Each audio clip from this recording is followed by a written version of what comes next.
తెలంగాణ శాసనసభలో రెండో రోజు సేమ్ సీన్. చిన్న ఇష్యూను పెద్దగా చేసి రేవంత్ రెడ్డిని బద్నాం చేయాలని ఆరాటం. ప్రభుత్వాన్ని బుల్డోజ్ చేయాలనుకున్న బీఆర్ఎస్ నేతల కుట్రలను కాంగ్రెస్ నేతలు తిప్పికొట్టారు. సభా నియమాలకు విరుద్ధంగా నడుచుకుంటున్న గులాబీ ఎమ్మెల్యేలను స్పీకర్ వారించినా తగ్గేదేలే అన్నట్టు నడుచుకున్నారు. సీఎం ప్రసంగాన్ని అడ్డుకోవాలని ప్రయత్నం చేసి భంగపాటుకు గురయ్యారు. నిరసన ప్రదర్శనలతో హడావిడి చేసి ఇవాల్టికి ప్యాకప్ చెప్పారు.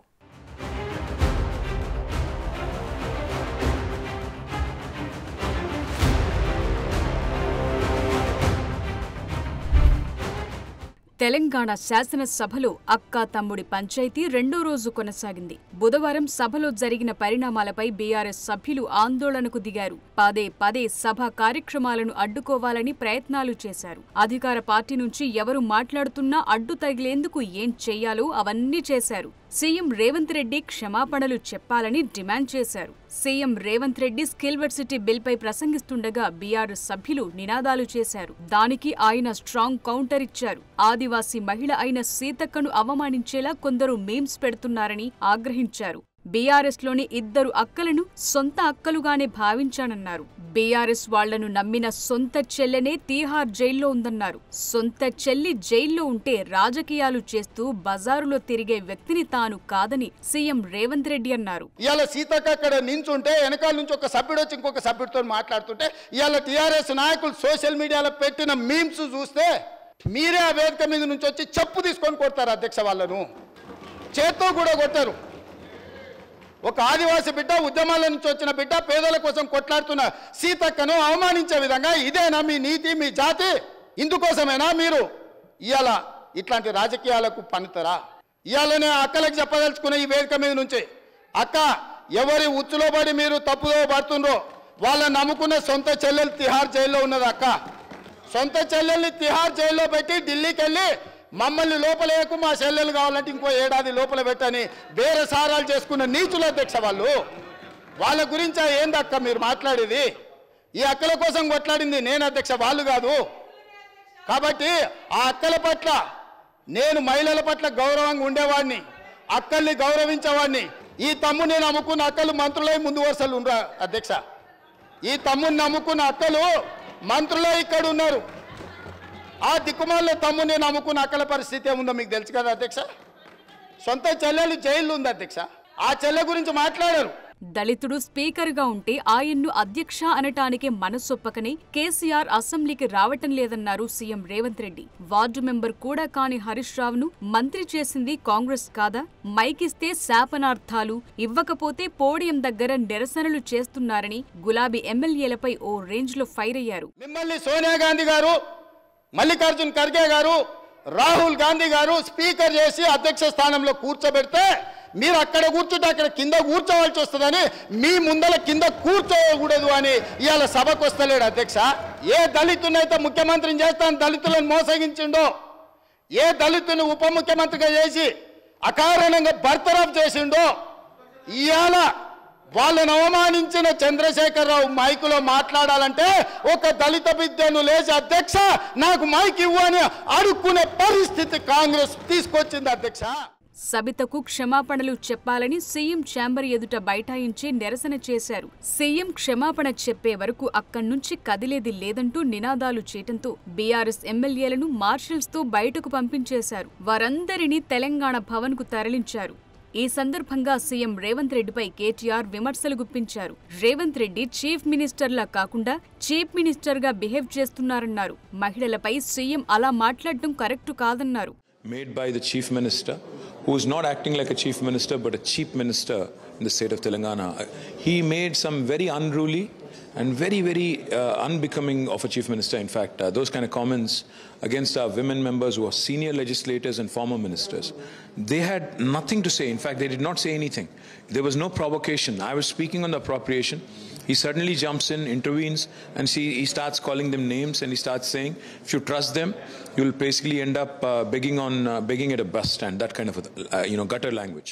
ఇక అసెంబ్లీ ఎపిసోడ్ తరువాత ఎమ్మెల్యే సబితా ఇంద్రారెడ్డి తెలంగాణ భవన్లో ప్రత్యక్షమయ్యారు. సభలో సీఎం రేవంత్ రెడ్డి కవిత ప్రస్తావన తీసుకురావటంపై ఆమె అభ్యంతరం వ్యక్తం చేశారు. సభలో లేని వ్యక్తి గురించి ఎలా మాట్లాడుతారని విమర్శించారు. తన గురించి మాట్లాడతారు అనుకున్న సబిత కవితపై మాట్లాడటం అక్కడున్న జర్నలిస్టులను కూడా ఆశ్చర్యపరిచింది.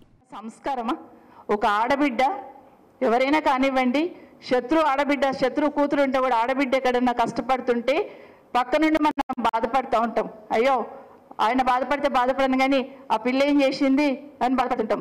అట్లాంటిది సింపతి లేకపోగా కవిత గారి పేరు కూడా అక్కడ తీసుకున్నారు. నిజంగా తీవ్రంగా ఖండిస్తూ ఉన్నాను. ఎందుకంటే మానవత్వం లేని మాటలు మాట్లాడి అనిపించింది.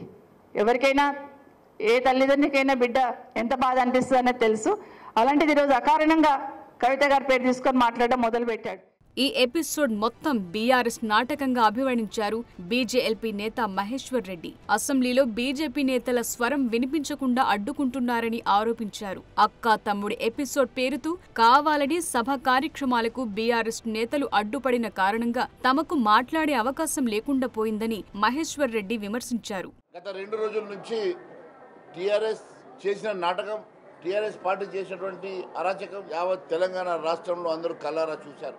భారతీయ జనతా పార్టీకి అవకాశం ఇవ్వద్దన్న ఉద్దేశంతో నిన్న వారు వెల్లోకి వెళ్ళి అల్లరి చేసి మమ్మల్ని మాట్లాడకుండా చేసే ప్రయత్నం చేసి నిన్న మొత్తం మా గొంతు నొక్కే ప్రయత్నం చేసిన సంగతి మీరు కళ్ళారా చూశారు. అసెంబ్లీ సమావేశాలు ప్రారంభమైన నాటి నుంచి సభలు అప్పర్ హ్యాండ్ సాధించాలని బీఆర్ఎస్ ఎంత గింజుకుంటున్నా కుదరటం లేదు. ఆర్థిక వ్యవహారాలపై మంచి పట్టున్న హరీష్ రావు గణాంకాలతో సహా కాంగ్రెస్ వైఫల్యాలను వివరించిన రేవంత్ కౌంటర్లతో అవన్నీ తేలిపోయాయి. అధికార విపక్షాల మధ్య డైలాగ్ వార్ నడుస్తున్న కాంగ్రెస్ నేతల కౌంటర్లతో సభ ఆద్యాంతం హస్తం పార్టీదే అప్పర్ హ్యాండ్ గా కనిపిస్తోంది.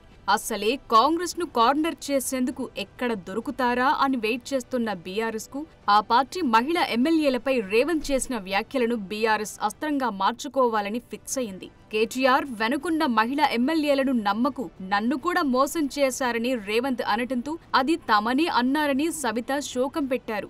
రేవంత్ ఈ వ్యాఖ్యలు ఎందుకు చేశారో స్పష్టంగా వివరించడంతో బీఆర్ఎస్ ఇరుకున పడింది. అయినా తమకు పంటి కింద రాయిలా మారిన రేవంత్ ను ఇరుకున పెట్టేందుకు ఈ వ్యాఖ్యలను అస్త్రంగా వినియోగించుకోవాలని భావించడంతో ఈ ఎపిసోడ్ ను ఇంతటితో ముగిస్తే ఏం లాభం అనుకున్నారో ఏమో కేటీఆర్ ఆందోళనకు పిలుపునిచ్చారు. ఇంతకీ సభలో బుధవారం ఏం జరిగిందో ఇప్పుడు చూద్దాం. ప్రతిపక్ష నాయకుడు సభలకే రాడు, వీళ్ళు కలిసి వస్తారని చెప్తే నమ్మేది ఎవరు అధ్యక్ష? నేను అందుకే వారికి సూచన చేస్తున్నా, వెనకాల ఉండే అక్కలు ఇక్కడ ఉండి చెప్పే ఇక్కడ ముంచి అక్కడికి తేలినరు. ఆ అక్కల మాటలు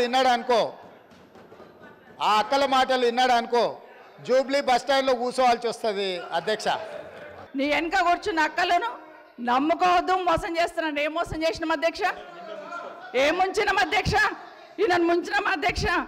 ఈయనను బతిన్లాడి పార్టీలోకి రా తమ్ముడు అని చెప్పి నువ్వు వస్తే భవిష్యత్తులో ఈ పార్టీకి నువ్వు ఆశాకిరణం అవుతావని చెప్పి పార్టీలోకి ఆహ్వానించినా లేదా గుండె మీద చేసుకొని చెప్పమనండి అధ్యక్ష. ఎందుకు టార్గెట్ చేస్తున్నావు? ఏం మోసం చేశాం? ఇప్పుడు కాదు అధ్యక్ష, ఎలక్షన్లు వచ్చినప్పుడు కూడా నా కాన్ఫిడెన్స్ అట్లేగా అధ్యక్ష. సభదాకా పొద్దున ఒక మాట మాట్లాడుతుంది. ఏం మాట్లాడినాం? పొద్దున ఒక మాట, రాత్రి ఒక మాట. ఎవరిని అవమానిస్తున్నావు ఒక్కసారి ఆలోచించండి. ముఖ్యమంత్రి గారు, ఎందుకు అవమానిస్తున్నావు? ఎందుకు కక్ష? ప్రతిసారి టార్గెట్ చేస్తున్నావు. ఈరోజు ఏం మోసం చేసినాం? మేము ఆడబిడ్డలం, విత్డ్రా చేసుకోవాలి అధ్యక్ష. వాస్తవానికి సభ వాయిదా పడటంతో ఈ వ్యవహారం ముగిసినట్టే అనుకున్నారు. కానీ సభలో జరిగిన వ్యవహారం అక్కడితో ముగిస్తే బీఆర్ఎస్ కు లాభం ఉండదనుకుని మహిళలను రేవంత్ అవమానించారని సెంటిమెంట్ రాజకీయం ప్రారంభించారు. అందులో భాగంగానే నిరసనలు. అసలే ఎలాంటి అస్త్రాలు లేక బేలగా మారిన బీఆర్ఎస్ మహిళా ఎమ్మెల్యేలను ముందుంచి రాజకీయం చేయటం ఆ పార్టీ నిస్సహాయతను స్పష్టం చేస్తోందన్న అభిప్రాయం వినిపిస్తోంది.